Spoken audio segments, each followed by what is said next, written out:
በሁለተኛው የኮሪደር እና የወንዝ ዳርቻ ልማት አዋጅ ክቡር ጠቅላይ ሚኒስትሩ እንዲለማ ከሰጡን አቅጣጫ አንዱ ከእንጦጦ በፍሬንድሺፕ አርጎ ፒኮክ የሚሄደው የወንዝ ዳርቻ ልማት ነው። ይሄ አሳይመንት በክቡር ጠቅላይ ሚኒስትሩ እንደተሰጠን የወንዙን አጠቃላይ ነባራዊ ሁኔታ አሰስመንት ለፕላኒንግ የሚሆን ነው የሰራ ነው። ይሄን አሰስመንት በምንሰራበት ጊዜ ያረጋገጥነው ወንዞቹ የተፈጥሮ ማንነታቸውን አጥተው ወደ ፍሳሽ ቆሻሻ መውረጃ ቱቦነት ተቀይረዋል። ውሃ የለም፣ ደርቋል። ከሰው ቤት የሚወጣ ፍሳሽ ቆሻሻ ነው በወንዞቹ ውስጥ የሚሄደው። ስለዚህ የመጀመሪያው ስራ ያደረግነው እዚህ አሁን ካለንበት ከእንጦጦ ተራራ እስከ ፒኮክ ያለውን በወንዞቹ ላይ ያሉትን ችግሮች ለእቅዳችን ግብአት በሚሆኑ መልክ መለየት ነበረ። አንዱ የለየነው እዚህ እንጦጦ ላይ በርካታ የባህር ዛፍ ተክል ነው ያለው። ይሄ ተክል ደግሞ ወንዝን በጣም የመምጠጥ አቅም ያለው አንድ ባህር ዛፍ እድሜው 20 ዓመት ከሆነ በቀን እስከ 200 ሊትር እና ከዛ በላይ ይመጣል። ስለዚህ የአዲስ አበባ ወንዞች መነሻ የሆነው የእንጦጦ ተራራ በእነዚህ በላዩ ላይ በተተከሉ ባህር ዛፎች ከመመጠጡ የተነሳ ሙሉ በሙሉ ከመስከረም ወር በኋላ ምንም ውሃ ከዚህ ከተራራው ወደ ታችኛው የከተማው ተፋሰስ አይሄድም። በተቃራኒው ከእያንዳንዱ ነዋሪ ቤት የሚወጣ የፍሳሽ ቆሻሻ ቀጥታ ከወንዙ ጋር ተገናኝቶ ስለነበር የፍሳሽ ቆሻሻ መውረጃ ሆነው ነበረ ወንዞች የነበሩት። ድልድይ ስንሻገር ወንዞች ጋር መድረሳችንን የምናውቀው በሽታው በሚከፋ መጥፎ ሽታ ነው። በዚህም የሞቱ እንስሳት የሚጣሉበት፣ ደረቅ ቆሻሻ የሚጣልበት፣ ሴቶች የሚደፈሩበት እና በአጠቃላይ አስጠሊ ገበና ሆኖ ሰዎች ወንዝ ዳርቻን እንደ ጠፍ ቦታና ለመኖር የማይመርጡት ቦታ በመሆኑ ብዙ ህገወጥ ነዋሪዎች የሚበዙበት፣ የሰረቁ እና ንብረት የቀሙ ሄደው የሚደበቁበት ቦታ የነበረ ነው። ስለዚህ ይሄን ከመሰረቱ ችግሩን ለመፍታት ልማቱን ከዚህ ተራራ መጀመር ነበረብን። ከተራራው ለመጀመር የመጀመሪያው ተራራ እንደ ስፖንጅ ነው የሚያገለግለው። ስፖንጅ ውሃ ይመጣል፣ ወደ ታችኛው ፓርት ነው የሚያስተላልፈው። ልክ ይሄ የእንጦጦ ተራራ ውሃውን ወደ ውስጥ አስምጦ ለታችኛው የወተር ቴብል ከተማ ውስጥ ውሃ ማግኘት እንድንችል፣ ወንዞቹም ውሃ ይዘው መውረድ እንዲችሉ ለማድረግ ተጎሳቁሎ የነበረውን ተራራ መልሶ እንዲለማ የማድረግ ስራ ነው የሰራ ነው ማለት ነው። 438 ሄክታር ሙሉውን ተራራ ውስጥ ነዋሪዎች ነበሩበት። እንዲሁም ዛፍ ለመቁረጥ ተሽከርካሪና ማሽነሪ አስገብተው ስለነበረ እሱ ተራራውን አራቁቶት፣ ባህር ዛፍ ያለበት ቦታ ደግሞ ከስሩ ምንም ስለማያበቅል አፈሩ እየተሸረሸረ ወንዞቹም ምንም አይነት ውሃ ሳይዙ በጋውን ሙሉ ደረቅ ሆነው የሚቆዩበት ነበር የነበረው። ስለዚህ ይሄንን የተፋሰስ ስራ በደንብ መስራት የሚችሉ እንዲሁም የተፋሰስ ስራው ሲሰራ ደግሞ አብሮ የባህር ዛፉን በተፈጥሮ እዚሁ የነበሩ አገር በቀል ዛፎች የመተካት ስራ እንደ ቅር ተይዞ ስራ ጀመርን ማለት ነው። ስራውን ስንጀምር የቦረቦር ሐኪም ተብሎ የሚታወቁ ኮንሶዎችን ነው ከዚህ ከ600 ኪሎ ሜትር በላይ ሄደን ወደ አዲስ አበባ የጋበዝናቸው ማለት ነው። የኮንሶ አርሶ አደሮች በክትር ስራ፣ በእርከን ስራ፣ በትሬንች ቁፋሮ ወይም የዝናብ ውሃ ማቆሪያ ጉድጓዶች ቁፋሮ እና በጋቢዮን ስራ በጣም የተካኑ በዩኒስኮም ሬጂስተርድ የሆነ ዊዝደም በኢትዮጵያ ውስጥ ያለ ክህሎት ነው። እነዚህን የኮንሶ አርሶ አደሮች አምጥተን ተራራውን ከነሱ ጋር በመሆን እንዴት እንደሚሰራ ማቀድ ነው የተሞከረው። እንደምታየው ይሄ በሙሉ የታጠረው በአፈርና በድንጋይ ብቻ ነው። ምንም አይነት ሲሜንት አልተጠቀምንም። ይሄ የግሪን ሌጋሲን አላማ ይዛ ለምትሰራ ሀገር ትልቅ ትርጉም ያለው ነው። ኢንቫይሮንመንታሊ መልሶ ይሄ ተራራ እንዲድን ነው የሚያደርገው። ውበት አለው። ውሃ በዚህ ውስጥ ወደ ውስጥ እንዲሰምጥ ነው የሚያደርገው። እርከኑ ውሃ በፍጥነት እንዳይመጣም ቬሎሲቲውን ይቀንሳል። በዚህ በሳር ውስጥ ውሃ ወደ ውስጥ ሰምጦ የውሃው መጠን እንዲጨምርና ወንዙ ወደ ተፈጥሮ ማንነቱ እንዲመለስ ነው የሚያደርገው። የተጎዳ ቦታ ላይ ደግሞ የክትር ስራዎች ተሰርተዋል። በጣም ገሊ ኢሮዥን ወይም ከፍተኛ የመቦርበር አደጋ የደረሰበት ደግሞ የጋቢዮን ስራ እንዲሁ ተሰርተዋል ማለት ነው። የትሬንች ቁፋሮውም ውሃ በዛ ውስጥ ሰምጦ ወደ ታች የከተማውን የውሃ መጠን ጉድጓድም ቢቆፈር ከተማ ውስጥ ውሃ መውጣት የሚችለው እዚህ በሚገባው የውሃ መጠን ነው። ይሄ ተራራ የአባይ ተፋሰስና የአዋሽ ተፋሰስ መነሻ ቦታ ነው። ከዚህ ተራራ ወደዛ የሚፈስ የትኛውም ቦታ ወደ አባይ ነው የሚሄደው። ከዚህ ተራራ ጫፍ ወደዚህ የሚወድቅ ውሃ ደግሞ ወደ አዋሽ ተፋሰስ ነው የሚሄደው። ወደ ከተማችን የሚሄደው የአዋሽ ተፋሰስ ፓርቱ ነው ማለት ነው። ስለዚህ ተራራውን የባህር ዛፉን በተወሰነ በሀገር በቀል ዛፎች የመተካቱን በሂደት የምናደርገው ሆኖ ተራራው ላይ ጥናት አደረግን። ጥራት እንዳደረግን በእንደዚህ አይነት የ438 ሄክታሩን ይሄ ጥሩ ሾኬዝ ነው የምታዩት። አሁን ፊት ለፊቱ ቆመን ማወራው ያለሁት ቦታ የእርከን ስራ አለው። የክትር ስራ እንዲሁ አብሮ ተሰርቷል። ከፊት ለፊት ደግሞ ከፍተኛ የመቦርቦር አደጋ የደረሰባቸው ቦታዎች ላይ ጋቢዮን ተሰርቷል። ከቶፎ ድሬን ወይም የፍሳሽ ማስወገጃ ደግሞ የጎርፍ ውሃን ማስወገጃም እንዲሁ ከላይ በኩል ተሰርተዋል ማለት ነው። በአጠቃላይ ይሄንን ተራራ ወደ ኢኮኖሚያዊ ተጠቃሚነትን ሊያስገኝ በሚችል የቱሪስት መዳረሻ እንዲሆንና ለኑሮ ለከተማችን ምቹ ሆኖ የመዝናኛ ቦታ እንዲሆን ከዚህ በፊት የመጀመሪያው ክቡር ጠቅላይ ሚኒስትሩ በለውጡ ማንግስት ያስመረቁት የመጀመሪያው የእንጦጦ ፓርክ ነው። እሱኑ በብዙ ደረጃ ከፍ የሚያደርግና ተጨማሪ የሚሆን ነዋሪዎቹን ከውስጥ አስወጥተን ተጨማሪ ልማትን ነው እዚህ ላይ አቅደን የሰራ ነው ማለት ነው። ከዚህ በተቃራኒ በግራ በኩል በርካታ የፍራፍሬ ማምረቻ ቦታዎች አሉን። እንጦጦ ተራራን ስናጠና ሁለት በጣም መሰረታዊ ነገሮች ነው ያገኘነው። የመጀመሪያው ይሄ የባህር ዛፍ አሁን ባለበትም ለንብ ምርት መሆን እንደሚችል መለየት ችለናል። ከዛ ውጪ ለፍራፍሬ ምርት መሆን ይችላል። በተለይ እንጆሪ በአሁኑ ሰዓት እዚህ የተመረተ እንጆሪ ለሀገር ውስጥም ለውጭም ለኤክስፖርት ዝግጅት እያደረግን ያለንበት ነው። ትንሽ ቦታ ነው አሁን የተጀመረው። ከዛ በጣም በርካታ ምርት ማምረት ተችሏል። እንደ ጥሩ ሾኬዝም ወስደን ሰፊ ምርት በአዲስ አበባ ዙሪያ ባሉ ከአርሶ አደሮቹ ጋር በመቀናጀት ለመስራት ነው እያቀን ያለ ነው ማለት ነው። በአጠቃላይ ይሄን ተራራ ወደ ነበረበት የተፈጥሮ ማንነቱ መመለስ ወንዝና ወንዝ ዳርቻ ላይ ለምናለማው ስራ በጣም መሰረታዊ ስለሆነ እሱ ላይ ያተኩረን ነው ትልቁን ስራ ይሰራ ነው ማለት ነው። በአጠቃላይ እንግዲህ በስድስት ዋና ዋና ክፍሎች ነው ይሄ የእንጦጦ ፍሬንድሺፕ ፒኮክ የወንዝ ዳርቻ የተከፈለው። ዛሬ የተመረቀው የመጀመሪያው ሴግመንት ነው እስከ ቀጨኔ ድረስ ያለው። ይሄኛው ሴግመንት የተፈጥሮን ወደ ነበረበት የመመለስን ዓላማ የያዘ ነው። በውስጡ ላይ በርካታ ሬስቶራንቶች፣ ሱቆች፣ የፍራፍሬ ማምረቻ ቦታዎች፣ የአትክልት ማምረቻ ቦታዎች፣ የአበባ ጋርደኖች፣ እንደዚህ አይነት የእርከን ስራዎች በርካታ አሉ እንደምታዩት። እንዲሁም ባህር ዛፍን በተወሰነ ደረጃ በኢንዲጂነስ ወይም ሀገር በቀል ዛፎች የመተካት ስራ እንዲሁ ሰርተናል። ውስጡ ላይ በርካታ የህፃናት መጫወቻዎች፣ የእግረኛ መንገድ፣ ሃይኪንግ መንገዶች በተለይ ተራራው ላይ ከዚህ ከተራራው ከፍ ብለን ወደ ምንጩ የምንሄድበት የሃይኪንግ መንገድ አለ።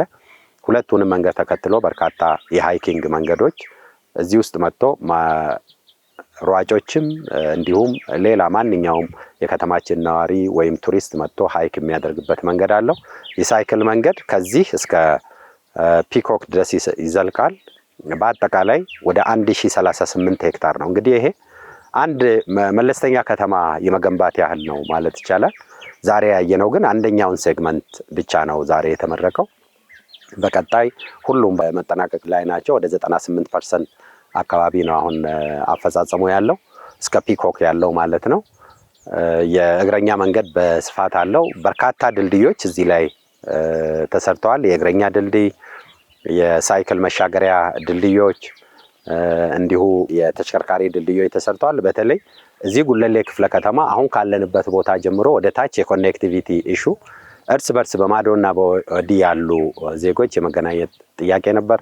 የኢንቨስትመንት ጥያቄ ነበር እዚህ ክፍለ ከተማ ላይ። ይሄ ልማት ከተጀመረ በኋላ ከዚህ ከእንጦጦ 4 ኪሎ የሚለማው ኮሪደር እና ይሄ ወንዝ ዳርቻ አንድ ላይ ተዳምሮ የክፍለ ከተማውን ህብረተሰብ የረጅም ጊዜ የልማት ጥያቄ የመለሰ ነው ማለት ይቻላል። ከዚህም ውጪ በጣም ስትራቴጂክ የሆኑ ሀገራዊ ግቦቻችንን እና እንደ ሀገር የተቀመጡ የሌማት ትሩፋትን በዚህ በከተማ በደንብ በተጨባጭ ተግባራዊ እንድናደርግ ያደረገን ነው።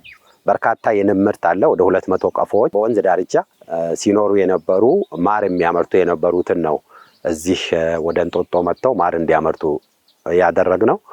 ለማር ምርትም ዝም ብለን የጀመርነው አይደለም። ይሄን የተራራውን ኔቸር ስናስጠና ለረጅም ጊዜ ባህር ዛፍ ብቻ ይዞ ለሌላ ኢኮኖሚያዊ ጠቀሜታ ስላልዋለ ወደ ኢኮኖሚያዊ ጠቀሜታ ለመቀየር ምን ሊሰራ ይችላል ብለን ስናስጠና አንደኛ ያገኘነው ይሄ ለንብ ማምረቻ ጥሩ ቤልት መሆኑን ያየነው። ለሁለተኛ ጊዜ ምርት አምርተዋል። ዛሬ ያያችሁት ምርት እዛው የተመረተ ነው ማለት ነው። እንጦጦ ፍሬንድሺፕ ፒኮክ የማር ምርት የሚል ኦልሬዲ ታሽጎ አሁን ለገበያ ሽያጭ ላይ ውለዋል።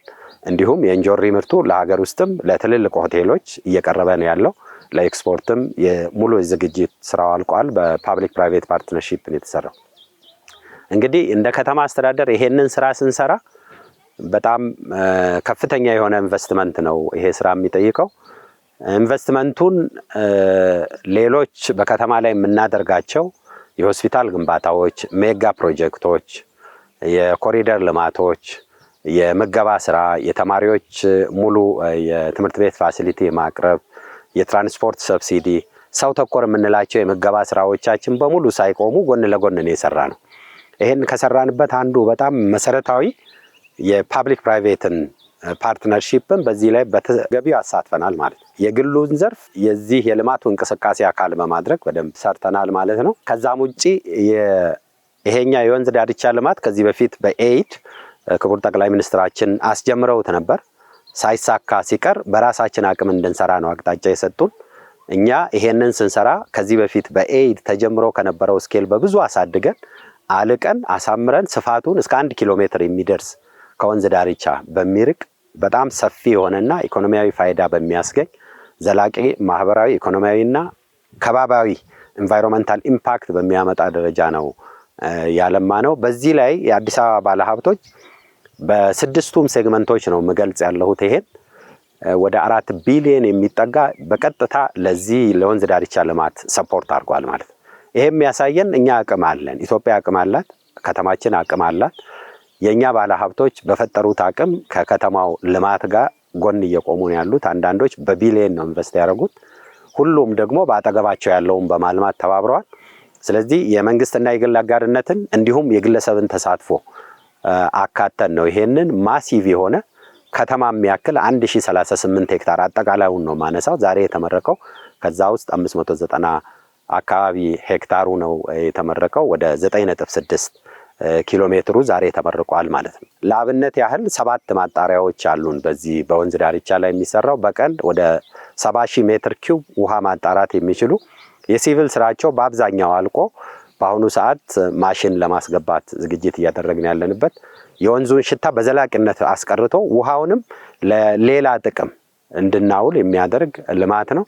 በአጠቃላይ ይሄ ልማት በተለይ ለጉለሌ ክፍለ ከተማ አጠቃላይ የክፍለ ከተማውን ተወዳዳሪነት በከፍተኛ ሁኔታ ያሳደገ፣ ለነዋሪዎች ምቹ የሆነ፣ ለቱሪስቶች መዳረሻ እንዲሆን ያደረገ፣ በዚህም ኢኮኖሚያዊ ፋይዳን ያስገኘ፣ በርካታ ዜጎች የስራ ዕድል የፈጠረላቸው፣ በጥቅል በስድስቱ ሴግመንቶች ላይ ከ26500 በላይ ዜጎች በስራው በሚሰራበት ጊዜ የስራ ዕድል ተፈጥሮላቸዋል። ይሄ በቋሚ ኢንቨስት ባደረግናቸው ከዚህ ከእርከንና ከግሪነሪ እንክብካቤ ጀምሮ በቀጣይም ግማሹ ያህል በቀጣይነት ቋሚ ሆኖ ይቀጥላል የሚል ነው ታሳቢ የተደረገው። የእርሻ ቦታውን ቀደም ያያችሁት ነው። የተራራ እንክብካቤው እንደዛው በዚህ ውስጥ የተካተተ ነው። እነዚህ ሬስቶራንቶች፣ ሱቆች፣ ቀደም ያያችሁ የፍራፍሬ ልማቱ፣ የወንዝ ዳርቻ እንክብካቤው ሁሉም የስራ ዕድል የሚፈጥሩ ናቸው።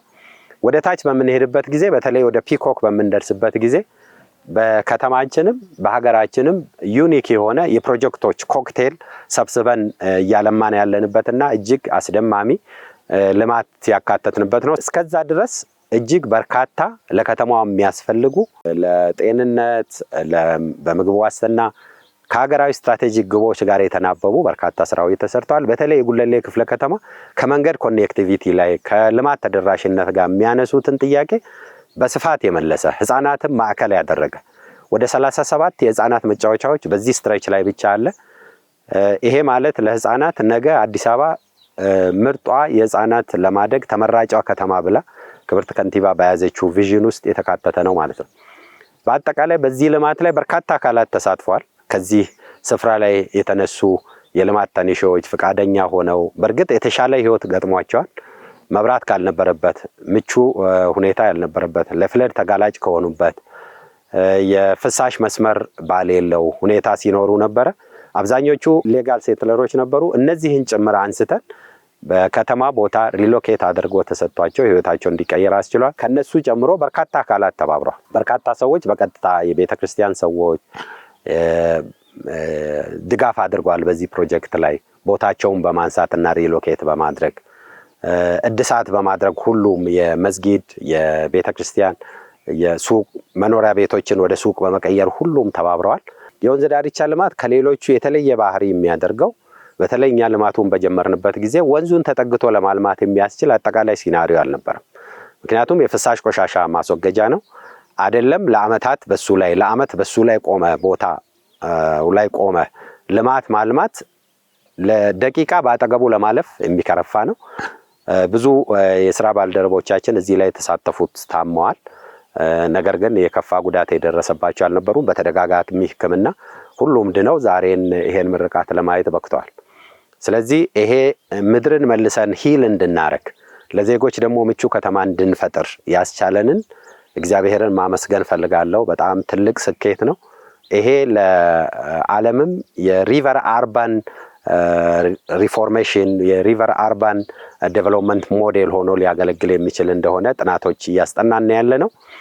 በዚህ ውስጥ ደግሞ እጅግ በጣም ላመሰግናቸው የምፈልገው ክቡር ጠቅላይ ሚኒስትሩ ሐሳቡን ከማመንጨት ጀምሮ ሐሳቡን ካካፈሉን በኋላ እለት በእለት ይሄን ፕሮጀክት ካላቸው እጅግ በጣም ውድ ጊዜ ሰውተው በክረምት በበጋ ረጅም ጊዜ በዚህ ላይ እየተመላለሱ በጣም ጠቃሚ ግብአቶችን እየሰጡ እያበረታቱ ሐሳብ እየጨመሩ ይሄ በዚህ ደረጃ እንዲሳካ ክትትል ማድረጋቸው በጣም የሚያስመሰግናቸውና ከልቤ ላመሰግናቸው ፈልጋለሁ። ክሪኤቲቭ ሆነን እንድንሰራ ሌት ተቀን ደክመን ለህዝባችን ዲሊቨር እንድናረግ የሳቸው ተነሳሽነት፣ የሳቸው ኮሚትመንት፣ የሳቸው ስትሪንጀንት የሆነ ክትትልና እይታ በብዙ ጠቅሞናል። እንዲሁም ክብርት ከንቲባ እኔ እንግዲህ ይሄንን የሪቨርሳይዱን ማስተባበረው የከንቲባ ጽሕፈት ቤት ኃላፊነትን ጨምሬ ነው።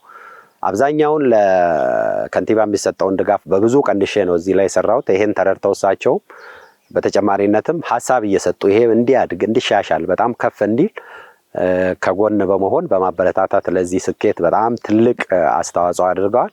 እስከ ዛሬ ምረቃው ሰዓት ድረስ ይተጋሉ። ሁለቱ በተለይ ክቡር ጠቅላይ ሚኒስትሩ ይሄ ሁሉ ሀገራዊ ኃላፊነት እያለባቸው ከደከሙ ክብርት ከንቲባ ወደ ቤታቸው ሳይገቡ ሌሎች ኮሪደሮችን 4፣ 5፣ 6 አንዳንድ ጊዜ 7ቱንም እየዞሩ እየጎበኙ እኛ መድከም የለብንም መትጋት አለብን፣ እኛ ለነሱ ተጨማሪ አቅም ነው መሆን ያለብን የሚል ትጋት ሁሉንም የኛን ቲም አባሎች እንድንተጋ እንድንበረታታ አስችሎናል። ላመሰግናቸው ፈልጋለሁ። በዚህ ስራ ላይ የተሳተፉ የግል ባለ ሀብቶች ከፍተኛ ገንዘብ ኢንቨስት ያደረጉ በተለይ ወደ ታችኛው ከሴግመንት 2 እና 3 ቀጥሎ ከፍተኛ ኢንቨስት ያደረጉና የከተማ አስተዳደሩን የበጀት ጫና የቀነሱ ባለ ሀብቶች፣ ባንኮች ከልብ ላመሰግን ፈልጋለሁ። በግል ደረጃ የዚህ ቲም አባል የሆኑ አመራሮች፣ ባለሙያዎች ሌት ተቀን የተጉ በተለይ ደግሞ ዘሆል የተራራውንና የወንዝ ዳርቻውን የተቦረበረውን መሬት በማዳን ውስጥ ትልቅ ድርሻ የነበራቸው የኮንሶ አርሶ አደሮችን ከልብ ማመስገን ፈልጋለሁ። ትልቅ እውቀት ትልቅ ክህሎት ነው ወደ ከተማችን ይዘው የመጡት። ይሄን አስፍተን ለሀገር ግንባታ እንደ አንድ ሞዴል የወንዝ ዳርቻውን እንጠቀማለን። ለኮንሶዎች ትልቅ አድንቆት አክብሮትም ነው ያለኝ። በጣም ትጉህ ህዝቦች ናቸው። ደከመኛ አቁም ይሄንን የምታየውን ተራራ እኛን ለመውጣት እዚህ ላይ እንኳን ለመድረስ የሚደክመንን ወደ ላይ አንጋጦ ለማየት እንኳን የሚከብደውን ተራራ ድንጋይ ይዘው ወጥተው እንዲያሳምረውታል። አሎንግ ዘ ስትሬች በሙሉ እንደዚህ ነው የሰሩት። ደከመኝና አቁም በጣም ዲሲፕሊንድ ናቸው። አንድ የኮንሶ ሰራተኛ 6 የሰለጠነ መስን የሚሰራውን በቀን ይሰራል። ይሄ በጣም ፕሮዳክቲቭ የሆኑ መሆናቸውንና በስራ ትጋት ሌሎችን አይደለም ሞዴል ማድረግ ያለብን እኛ ራሳችን ብዙ ምርጥ ስራዎች አሉ። ከገጠር ዕውቀት መጥቶ ከተማ ማልማት ይችላል የሚባለውን በኮንሶ በደንብ አይተነዋል። ሳር ቤቶቹ የተሰሩበት ገጠር ላይ በሳር ቤት ክዳን የሰሩ አርሶ አደሮች መጥቶ እንዲሰሩ አድርገናልና ለነሱም የስራ ዕድል ተፈጥሯል። እነሱም ደግሞ በሀገራቸው በዋና ከተማቸው ላይ አሻራቸውን እንዲያኖሩ አድርገዋል። ከፊት ለፊቱ ላይ የነሱንም ሪፕሬዘንቴሽን የሚያሳዩ ቅርጻ ቅርጾችን ራሳቸው እንዲሰሩ ተደርገዋል። በጣም በርካታ እንደዚህ አይነት የእርከን የክትል ስራዎች፣ የጋቢዮን ስራዎች እና የቼክ ዳም ስራዎች ሰርተዋል። በጣም ትጉ ናቸው። ይህንንም በጥሩ ሁኔታ አሳምረዋል። ሌላው በፓብሊክ ፕራይቬት ፓርትነርሺፕ የሰሩ የፍራፍሬውን የሚያለሙት እንዲሁ በጣም ጠንካራ የሆኑ በፍራፍሬ ምርት ላይ ልምድ ያላቸው ሰው ነው ያመጣ ነው። በሁሉም ስራዎቻችን ላይ ማን በተሻለ ደረጃ ይሄንን ስራ ይሰራል የሚሉ ሰዎችን ለይተን ነው ወደዚህ ስራ ያስገባ ነው።